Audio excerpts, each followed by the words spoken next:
Imagination से कुछ भी नहीं होता, क्योंकि तुम इतने टाइम से इमेजिन तो बहुत सारी चीजें कर रहे हो, पर तुम परमानेंटली फील नहीं कर पाते हो। माइकल फेल्प्स का नाम तुमने सुना होगा, 23 ओलंपिक गोल्ड मेडल्स, दुनिया का सबसे सक्सेसफुल स्विमर। वो क्या करते थे प्रैक्टिस के अलावा? वो हर रात सोने से पहले अपनी रेस को विजुअलाइज करते थे। वो ये है कि विजन को क्लियर रखना, सिर्फ चीजें इमेजिन करना नहीं, विजन को क्लियर रखना। उस घर की बालकनी पे मैं कैसे कॉफी पी रहा हूँगा, हवा कैसी होगी, कैसे साइलेंस होगी। जब आप जेन्युइनली फील करते हो ना अपने डिजायर्ड फ्यूचर को, तो ब्रेन तुम्हारा डोपामिन रिलीज करता है। और ये सिर्फ गुड फीलिंग्स नहीं होती है, ये एक मोटिवेशनल फ्यूल होता है, ये एक्शन के लिए एक एनर्जी जनरेट करता है। क्योंकि feeling plus vision is equals to manifestation power. अपने मन को एक साल आगे लेके जाओ, इमेजिन करो आप वो वर्जन ऑफ योरसेल्फ जो फुली अलाइंड अपने काम के साथ, अपने रिलेशनशिप के साथ, अपने हेल्थ के साथ। वो लाइफ को विजुअलाइज करो जो तुम वो लाइफ ऑलरेडी जी रहे हो। दूसरों के ड्रीम्स मत लिखना कि यार दूसरे वो चीज चाहते हैं तो मेरे को भी वो चीज चाहिए, क्योंकि अगर तुम दूसरों की एक्सपेक्टेशन से तुम चलोगे तो वो चीज कभी भी मैनिफेस्ट नहीं हो सकती है। मुझको एक बात बताओ कि क्या तुमको कभी ऐसा लगा है कि आप तुम रात में सोए हो और अंदर से तुम्हारे अंदर बहुत ही खालीपन सा, बहुत ही हॉलो फीलिंग थी। तुम्हारी जिंदगी में सब कुछ ठीक था, टेक्निकली तुम्हारे पास जॉब है, तुम्हारे पास लोग हैं, रिलेशनशिप्स हैं, जिंदगी बहुत अच्छी चल रही है, पर कुछ तो था जो तुमको अंदर से बिल्कुल गलत फील हो रहा था। जैसे आप किसी और की जिंदगी जी रहे हो, जैसे किसी और ने स्क्रिप्ट लिखी हो, जैसे तुमने रिहर्स करा हो, जैसे किसी और ने डिसाइड करा हो कि आपको क्या करना चाहिए, कि आपकी लाइफ कैसी दिखनी चाहिए, और आप बस वो रोल प्ले कर रहे हो। और सबसे खतरनाक चीज पता है क्या है जिंदगी में? कि तुमको यही नहीं पता कि यार एक्चुअली में तुमको चाहिए क्या। तुमको ऐसा लगता है कि मेरे को प्रमोशन चाहिए, प्रमोशन मिल गया, पर तुम तब भी खुश नहीं हो। तुमको ऐसा लगता है कि तुमको नया शहर चाहिए, तुम नए शहर में चले गए, तुम तब भी खुश नहीं हो। काफी सारे लोगों को तो ऐसा लगता है कि उनको नया हस्बैंड और नई वाइफ चाहिए, वो भी ले लेते हैं, वो तब भी खुश नहीं रहते हैं। तुमको ऐसा लगता है कि शायद तुमको प्यार चाहिए, तुमको प्यार मिल गया, तुम तब भी खुश नहीं हो। बिजनेस, फ्रीडम, खुश नहीं हो। सब कंफ्यूजिंग है, अंदर से सब कंफ्यूजन है। और तुमको एक बात समझनी है, जब तक जिंदगी के अंदर क्लैरिटी नहीं होती ना कि आखिर जाना कहां है, तो कोई भी मैप काम नहीं करता है। तुमको यही नहीं पता है कि तुमको घर से बाहर निकलना है, निकल के कहां जाना है, तुम सिर्फ निकल चुके हो, नहीं पता तुम्हें कहां जाना है। और आज की इस वीडियो के अंदर ना हम उसी कंफ्यूजन को हम खत्म करने वाले, हम तोड़ने वाले हैं। हम ये सीखेंगे कि यार क्यों तुम्हारी सिर्फ एक जो वेग ड्रीमिंग है ना, वो कभी भी काम नहीं करती है। हम एक विजुअलाइजेशन का वो एक ऐसा सीक्रेट हम सीखने वाले हैं जो ओलंपिक्स चैंपियन यूज करते हैं, अपने फ्यूचर सेल्फ को कैसे फील किया जाए। क्योंकि सिर्फ इमेजिनेशन से कुछ भी नहीं होता, क्योंकि तुम इतने टाइम से इमेजिन तो बहुत सारी चीजें कर रहे हो, पर तुम परमानेंटली फील नहीं कर पाते हो। और लास्ट में हम ऐसी 2 पावरफुल एक्सरसाइज हम सीखने वाले हैं जो आज रात में ही तुम शुरू कर सकते हो। और ये है शिक्षित मैनिफेस्टेशंस की सीरीज की पहली वीडियो। और ये सिर्फ एक मोटिवेशनल वीडियो नहीं है, तुमको एक समझना है। अगर तुम मोटिवेशन लेने के लिए आए हो तो यहाँ से मोटिवेशन नहीं मिलेगा, तुमको यहाँ से वो स्ट्रक्चरल प्लान मिलेगा जो तुम लाइफ में अप्लाई करके आगे बढ़ सकते हो। ये एक सिस्टम है, समझे? सो हम स्टार्ट करते हैं। 3, 2, 1, लेट्स गेट शिक्षित।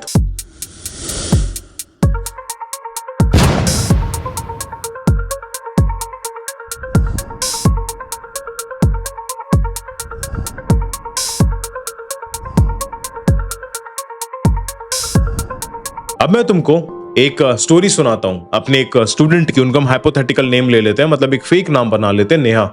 अब नेहा ना 29 इयर्स की है, पुणे में काम कर रही है, बहुत अच्छी कंपनी, बहुत अच्छी जॉब है, सैलरी बहुत डिसेंट है, एंड 50 लाख पर है ना।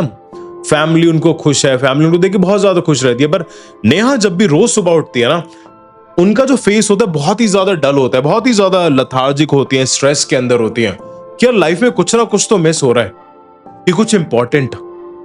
अब उनकी एक फ्रेंड ने मेरी वीडियो देखी थी, तब उन्होंने बताया, 1-2 ही रील देखी थी उन्होंने, अपने आप ही वो कोच बन गए। उन्होंने बोला कि नेहा एक काम करो, तुमने एक डायरी लो, डायरी के अंदर ये लिखो कि यार 5 साल बाद तुमको कैसी लाइफ चाहिए, तुम्हारी लाइफ कैसी दिखनी चाहिए। अब नेहा ने सोचा कि यार बहुत ज्यादा इजी है। नेहा ने टाइम निकाला सैटरडे संडे का, नेहा ने लिखना स्टार्ट करा। पर वो भाई वो घंटों तक बैठी रही, उन्होंने कुछ वो लिख ही नहीं पाई। ब्लैंक पेज था, बिल्कुल सामने कुछ भी नहीं आ रहा था, अंदर से कुछ आ ही नहीं रहा था। अब इसलिए नहीं आ रहा था क्योंकि वो स्टूपिड थी, नहीं, बहुत ज्यादा इंटेलिजेंट थी। अब इसलिए भी नहीं आ रहा था कि उनके सपने नहीं थे, उनके भी सपने थे।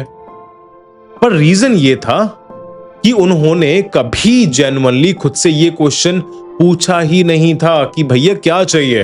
उन्होंने हमेशा वही चीज करी जो चीज एक्सपेक्टेड थी, जो चीज सेफ थी, जो प्रैक्टिकल थी। और इस प्रोसेस में नेहा ने जो अपनी आवाज है, अपनी आवाज को कंप्लीटली खो दिया। अब आप बोल रहे हो कि यार ये नेहा को तो शायद मैं जानता हूं, ये नेहा को तो शायद मैं डेली शीशे के अंदर देखता हूं, ये तो मेरी कहानी है।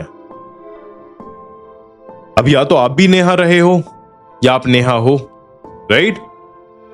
अब आप भी या तो नेहा रहे हो या आप नेहा हो। अगर नेहा की जिंदगी को नहीं जीना है या फिर और बेटर बनाना है ना अपनी जिंदगी, तो ये कुछ लर्निंग्स हैं और ये लर्निंग्स तुमको समझनी पड़ेगी। सबसे इंपॉर्टेंट लर्निंग है कि यार विजन क्यों मैटर करता है, दैट व्हाई विजन मैटर्स। और एक फंडामेंटल ट्रूथ तुमको समझना है कि तुम वहां पर कभी भी नहीं जा सकते, उस जगह पर कभी भी नहीं पहुंच सकते जिस जगह का तुमको पता ही नहीं है कि भैया जाना कहां है ना? अब तुम कहोगे यार भैया ये तो बहुत ही ज्यादा ऑब्वियस है, राइट? बहुत ज्यादा ऑब्वियस है, मेरे को पता है मेरे को कहां जाना है। अगर मैं तुम सभी बोलूंगा ना कि कमेंट्स के अंदर मेरे को लिख के बताओगे तुमको कहां जाना है, क्या चाहिए क्या नहीं चाहिए, तुम नहीं बता पाओगे, वरना तुम कमेंट करके देख लो। और 90% लोग इसी ट्रैप के अंदर है। वो जानते हैं कि उनको क्या नहीं चाहिए, राइट? वो जानते हैं कि उनको क्या नहीं चाहिए, उनको पता है कि उनको अपनी लाइफ बेटर करनी है, उनको पता है कि अच्छी चीज चाहिए, पर एग्जैक्टली क्या चाहिए ये उनके दिमाग में ब्लर रहता है। और ये तुम्हारे दिमाग में भी ब्लर है कि यार एग्जैक्टली मुझे क्या चाहिए, मेरे को कैसी जॉब चाहिए, कैसा बिजनेस चाहिए, कैसा पार्टनर चाहिए। और ब्लर विजन से हमेशा ब्लर रिजल्ट्स आते हैं और मोस्ट ऑफ द टाइम्स कोई भी रिजल्ट नहीं आता। अब सोचो, अब ना एक गूगल मैप की तरह सोचो, अगर आप ये टाइप कर रहे हो कि सिर्फ मेरे को एयरपोर्ट जाना है और एग्जैक्ट टर्मिनल नहीं लिखा है ना, तो कंफ्यूज हो जाओगे। उसी तरह यूनिवर्स भी कंफ्यूज हो जाता है जब तुम्हारा सिग्नल वीक होता है। अब यहां पर ना साइंस आता है, एक चीज होती है न्यूरोप्लास्टिसिटी। अब हमारा ना ब्रेन एक फिक्स्ड मशीन बिल्कुल भी नहीं है, ये कॉन्टिन्यूसली चेंज हो सकता है और कॉन्टिन्यूसली चेंज हो रहा है। नए न्यूरल पाथवेज क्रिएट होते हैं हमारे थॉट्स के बेसिस पे, हमारे एक्सपीरियंसेस के बेसिस पे, हमारे इमेजिनेशन के बेसिस पे। अब इसका मतलब यह है कि जब आप एक फ्यूचर रियलिटी को बार बार रिपीटेडली विजुलाइज करते हो, तुम्हारा जो ब्रेन होता है वो उसको प्रैक्टिस मानता है, तो नए पाथवेज बन जाते हैं। जो पहले इम्पॉसिबल लगता था वो धीरे धीरे वो तुमको फेमिलियर लगने लगता है। अब जब फेमिलियर लगने लगा तुमको, तब बात आती है तुम्हारी रेटिकुलर एक्टिवेटिंग सिस्टम की। अब आरएस क्या करता है, ये ना तुम्हारे ब्रेन का फिल्टर सिस्टम है। रोज आप पे लाखों इंफॉर्मेशन बॉम्बार्ड होती हैं तुम्हारे दिमाग में, राइट? अब आरएस का काम क्या होता है, आरएस ये डिसाइड करता है कि यार क्या रेलेवेंट है और क्या इग्नोर करना है। जब आप अपना विजन क्लियर करते हो ना, तो आरएस को एक टारगेट मिलता है कि यार इस विजन के अंदर ही चीजें देखनी है, जितनी भी फालतू की चीजें वो सब फिल्टर आउट कर देनी है। सडनली तुमको वो अपॉर्चुनिटीज दिखने लगती है, तुम्हारे पास वो कनेक्शंस आ जाते हैं, वो रिसोर्सेज आ जाते हैं जो हमेशा से वहीं पर थे, पर तुमको दिखने उस टाइम पर लगते हैं। अब एक तुमको इसका रियल लाइफ एग्जांपल बताता हूं, red car theory. Red car theory का नाम तुमने सुना होगा, राइट? अब सोचो कि तुमने ये डिसाइड करा कि यार रेड कार खरीदनी है। अब अगले हफ्ते से हर जगह तुमको सिर्फ रेड कार्स ही दिखेंगी। अब इसका मतलब क्या, ये थोड़ी ना है कि तुम्हारी गाड़ियां बढ़ गई है, नहीं। इसका मतलब यह है कि तुम्हारा फिल्टर बदल गया। अब यहां पर फिर उसके बाद आता है डोपामीन। जब आप जेन्युइनली फील करते हो ना अपने डिजायर्ड फ्यूचर को, तो ब्रेन तुम्हारा डोपामीन रिलीज करता है। और ये सिर्फ गुड फीलिंग्स नहीं होती है, ये एक मोटिवेशनल फ्यूल होता है, ये एक्शन के लिए एक एनर्जी जनरेट करता है, राइट? फिर उसके बाद आता है विजुअलाइजेशन। विजुअलाइजेशन का मतलब है तुम्हारा बायोलॉजिकल रॉकेट फ्यूल एक्शंस के लिए, बायोलॉजिकल रॉकेट फ्यूल एक्शंस के लिए। अब इसके एक ओलंपिक प्रूफ देखते हैं हम। माइकल फेल्प्स का नाम तुमने सुना होगा, 23 ओलंपिक गोल्ड मेडल्स, दुनिया का सबसे सक्सेसफुल स्विमर। वो क्या करते थे प्रैक्टिस के अलावा, वो हर रात सोने से पहले अपनी रेस को विजुलाइज करते थे। वो सिर्फ विनिंग नहीं देखते थे, राइट? वो ये देखते थे कि यार क्या गलत हो सकता है, और खुद को इस चैलेंज को ओवरकम करते हुए वो इमेजिन करते थे कि यार अगर ये चैलेंज आ गया तो मैं इस चैलेंज को ओवरकम कैसे करूंगा, राइट? मतलब उनके ब्रेन ने मेंटल जो रेस है वो हजारों बार रिहर्स कर रहा है पूल में जाने से पहले। अब ये कोई जादू नहीं होता है, ये सिर्फ एक साइंस है, और आप भी यही करना सीखोगे, समझे? अब हम समझते हैं कि यार विजन का असली सीक्रेट क्या रहता है। अब यहां वो बात आती है जो ज्यादातर मैनिफेस्टेशंस जो कंटेंट बनाते हैं वो बता नहीं पाता तुमको इतना, राइट? वो ये है कि विजन को क्लियर रखना, सिर्फ चीजें इमेजिन करना नहीं, विजन को क्लियर रखना। मुझे बड़ा घर चाहिए, मुझे एक्सपेंसिव कार चाहिए, प्रमोशन चाहिए, ये शॉपिंग लिस्ट है, ये विजन नहीं है कि बड़ा घर चाहिए। असली विजन में फीलिंग्स होती है, क्योंकि हम फीलिंग्स अट्रैक्ट करते हैं, इमोशंस की वाइब्रेशंस होती है, और यूनिवर्स को इमोशंस ही समझ में आते हैं। और यूनिवर्स उस वाइब्रेशन को ही मैच करता है। तो जब आप अपना ड्रीम होम विजुलाइज करो, सिर्फ स्ट्रक्चर को मत देखो, उसको फील करो कि यार कैसा लगेगा सुबह उठ के, कि उस घर की बालकनी पे मैं कैसे कॉफी पी रहा हूंगा, हवा कैसी होगी, कैसे साइलेंस होगी। जब आप अपनी ड्रीम कार को विजुलाइज करो, ड्रीम करियर को विजुलाइज करो, तो फील करो यार वो सेटिस्फैक्शन, जब काम तुमको मीनिंगफुल लगने लगेगा, वो कॉन्फिडेंस जब लोग तुम्हारी बात सुनेंगे, तुम्हारे पास एडवाइसेस लेने आएंगे। क्योंकि feeling plus vision is equals to manifestation power. और एक और चीज तुमको समझनी है जो मुझे पर्सनली बहुत इंपॉर्टेंट लगती है, यार ये मत सोचो कि यार मुझे क्या चाहिए, पहले सोचो कि मैं कौन बनना चाहता हूं, मेरे को क्या बनना है। चीजें तो आएंगी, पर जो ट्रूली ट्रांसफॉर्मेशन होती है ना, वो आइडेंटिटी शिफ्टिंग का आता है, वो बिकमिंग का आता है। और मैनिफेस्टेशंस का सबसे बड़ा गिफ्ट चीजें अट्रैक्ट करना नहीं होता है, समझो, नहीं होता है चीजें अट्रैक्ट करना। सबसे बड़ा गिफ्ट ये होता है कि आप अपने अंदर के सबसे ज्यादा most empowered, most authentic version को अनलॉक करो। फिर से सुनो, अपने अंदर के most powerful, most empowered version को अनलॉक करो। अब हम बात करते हैं एक्सरसाइजेस की। पहली एक्सरसाइज है कि फ्यूचर सेल्फ विजुअलाइजेशन।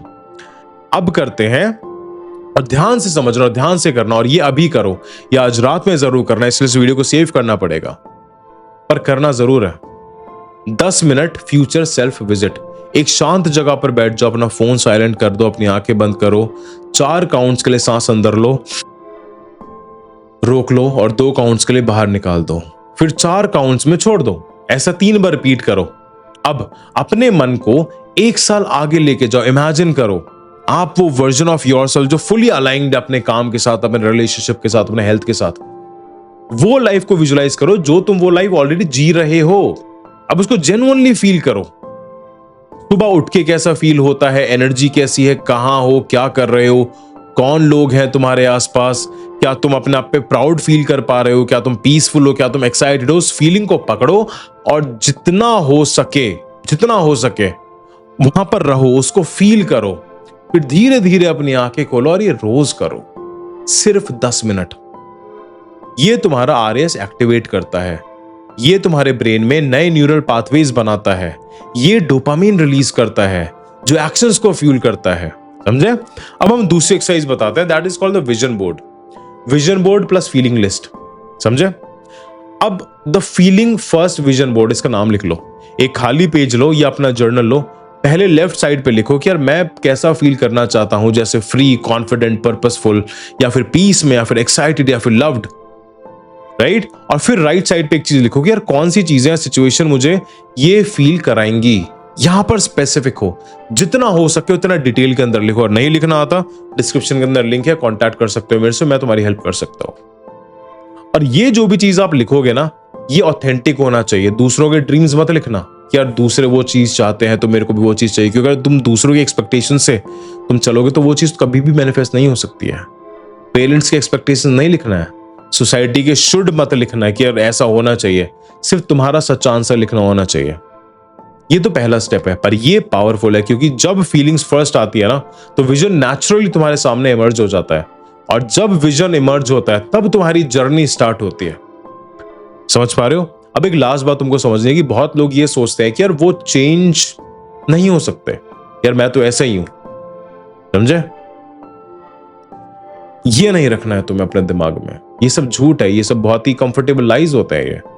और ये न्यूरोप्लास्टिसिटी ये प्रूव करता है that change not only possible है, ये सिर्फ चेंज इनोवेटेबल है, कि चेंज तो बेटा होना ही होना है। और ये भागवत गीता में श्री कृष्ण ने भी चेंज के बारे में एक चीज कहा था, that change is the only constant. तो जो आप कल थे वो आप आज नहीं हो, जो आप आज हो वो आप कल नहीं रहोगे। तो एक सिंपल सा क्वेश्चन ये है कि आज के लिए अगर तुम्हारे दिमाग में डर नहीं होता तो तुम क्या बनना चाहते हैं, उस आंसर को लिखो। वो आंसर तुम्हारा विजन है, वो तुम्हारा स्टार्टिंग पॉइंट है। और ये सीरीज आपको वहां पहुंचाने वाली है जहां पर आप सोच भी नहीं सकते हो। अब कमेंट्स के अंदर मेरे को एक चीज बताओ कि यार आपकी लाइफ में वो कौन सी ऐसी चीज है जिसको आप सबसे ज्यादा मैनिफेस्ट करना चाहते हो, पर अभी तक डरे हुए हो, लिखने से भी तुमको डर लगता है। मैं पर्सनली पढ़ के रिस्पॉन्ड करूंगा। और अगर ये वीडियो आपके काम आया तो इसको लाइक करना है, किसी एक दोस्त के साथ शेयर करना है, क्योंकि आपको पता है कि आपके एक शेयर के साथ हो सकता है किसी की जिंदगी बदल जाए। और सब्सक्राइब करो क्योंकि स्टेप 2 आने वाला है और वो स्टेप इस पूरी जर्नी का सबसे ज्यादा इंपॉर्टेंट स्टेप है, इसलिए उस वीडियो को मिस मत करना। स्टे शिक्षित, stay healthy, stay humble, take care.